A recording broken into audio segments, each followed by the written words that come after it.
بسم الله والصلاة والسلام عليك يا رسول الله. مرحبا بكم أعزائي المشاهدين. قبل ما نبدأ نرجو منكم دعمنا بإعجاب والمشاركة في القناة. إذا اليوم نديرو طبق رائع، طبق بامتياز، بطاطا مقلية بصوص رائعة جدا وخضار الموسم. تجي قمة في البنة والروعة. إذا جوست بلحسو قاع الطباسة.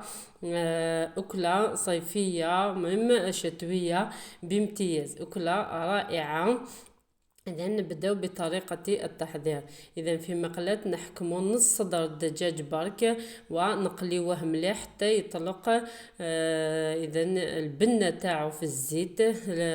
نص هذيك صدر الدجاج حتى يتقلى ويطلق قاع البنة تاعو في الزيت هذاك.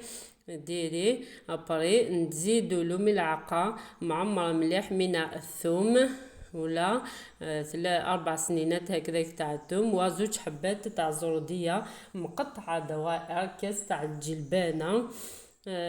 نقليو وبصلة، بصلة اذا مقطعة مكعبات هكذا صغيرة. نقليو كلش مليح حتى تذبل كاع هذيك الخضر. اذا نقليو هكذا كلش مع بعض. ابري نزيدو شويه تاع برك تاع فلفل اسود، وشويه تاع الملح، شويه تاع راس الحانوت. اذا اللي عنده هنايا المعدنوس يزيد شويه تاع المعدنوس يعطي له بنه، وورقه تاع الرن. ابري كي تقلاو نزيدو حبه طماطش صغيره برك لي الصوص تاعنا. نزيدو نقليو، اذا نقليو مليح الحبه تاع الطماطيش مع هذيك الخضر اللي درناها كاع وشويه تاع صدر الدجاج. نقليوه مليح. كي تقلاو نديرو له نمرقو بكاس تاع الماء. شوفوا بعد ما زبال كلش طلق البنه تاع الخضر هذيك كاع طلقت البنه تاعها. نمرقو بكاس تاع الماء، نغطيوه حتى يتعسل المرقه تاعنا. شوفوا كيفاه جات معسله. ابري في نفس الوقت درت البطاطا مكعبات هكذا ودرتها تتقلى. اذا نقطعوها هكذا بهذه الطريقه، من بالطريقه الاخرى تخرج بنينه.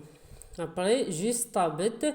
اذا درنا البطاطا في الاول وسقيناها بلاصوص هذيك جات البنه تاعو ولا اروع. جربوا هذه الاكله. اذا جيست طاب لحسوا كاع الطباسه. ما خلوني ميم نقدم في طبسي، قدمت لكم برك في المقلاة سمحوا لي. اذا طبق رائع، جربوه جامي تندموا. اذا سورتو في هذا الصيف هذا ما ينفع المراقي ما قدروا لهمش. اذا شوفوا كلش طاب زبدة، البطاطا طابت زبدة وتشرب هذيك اللاصوص المعسلة. جا بنة على بنة. اذا اللي وصل هنايا نتمنى يدعمنا باعجاب، و اذا ويقولنا رايو في الطبق تاعنا. الى اللقاء.